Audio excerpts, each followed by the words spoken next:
That was one of those plays where I said, okay, here we are.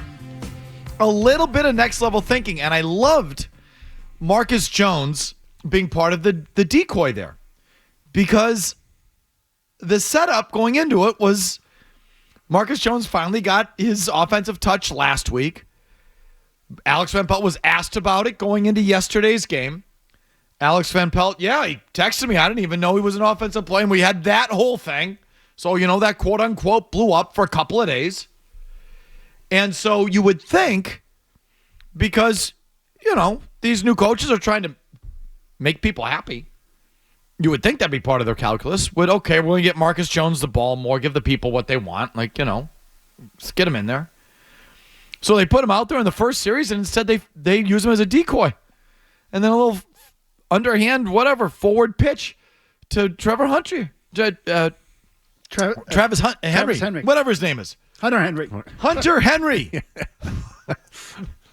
I said, Van Pelt, okay, you got me there. I liked it. I like that play. It was a good play. It's basically like a middle screen to the tight end effectively. And I just like that Marcus Jones was the decoy on it, because it's just sort of, all right, they think we're now going to feed this kid the ball because we got you criticized last week for not knowing that he could be this guy, and so we're going to put him out there, and immediately they fake it to him, and okay, all right, I liked it.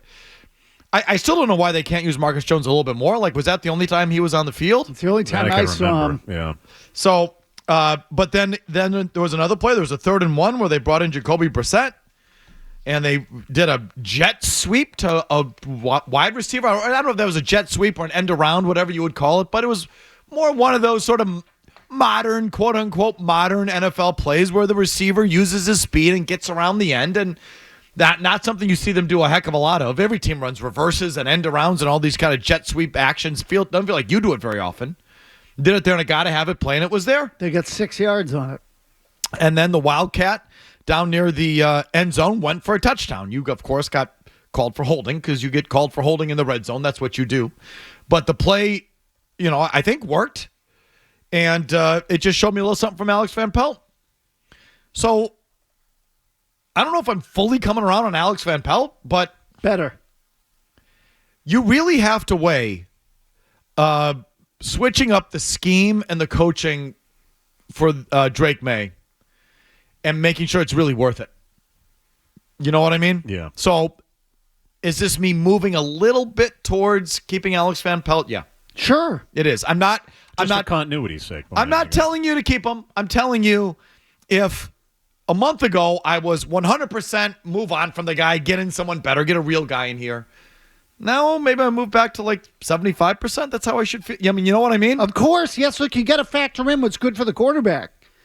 And if he keeps playing like he does or has been in this offense, if he looks like he did yesterday with any sort of consistency, I think that's a huge point in Van Pelt's favor. I'm just, He's got to stop being so conservative when they get into the red zone, though. He definitely needs improvement and definitely needs to shake off his conservative nature for sure, Murray.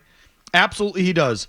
But if my offense goes for 422 yards, I pick up 54% of my third downs. I have 23 first downs. Did they run for 200 net rushing yards yesterday? They did, yeah. Now, again, little deceiving. Because of Drake May's rushing. Right. He had a 41-yard run, and also they had an early run that Stevenson broke, 32-yarder. So that was – now, look, they count. Don't get me wrong. But, that's 73 of your yards. It's almost half your rushing on 2 plays. Hey, listen, again, but just if I get 23 first downs, convert almost 55% of my third down attempts, have 422 yards of total offense, possess the ball for 34 minutes, and my quarterback has a 97 quarterback rating?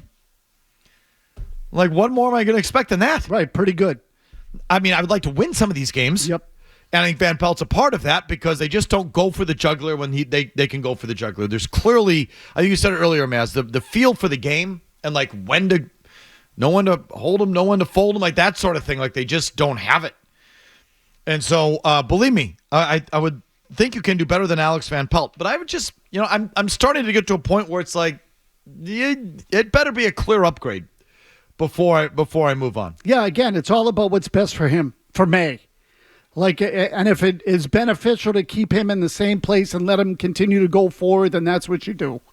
I mean, to me, I don't have a problem with them making the decision that way, but it's got to be apparent over these final 4 games, over the final month. Really, this is a huge month for them, as much it can be at 3-10.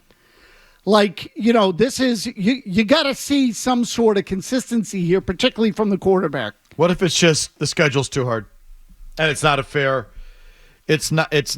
gauge? At Buffalo twice, at Arizona, home Chargers. Okay, so I would say that at this you time, should be able to still show something. Right, exactly. At this time of year, you should be able to compete. You should be able to compete. Now, again, I know they have some personnel shortcomings, but can you do it? Can it look a little more like yesterday and less like Miami? Can you at least give that against good teams? I mean, the Panthers have been competitive with teams that are clearly better than them these last couple of weeks in Kansas City and Tampa.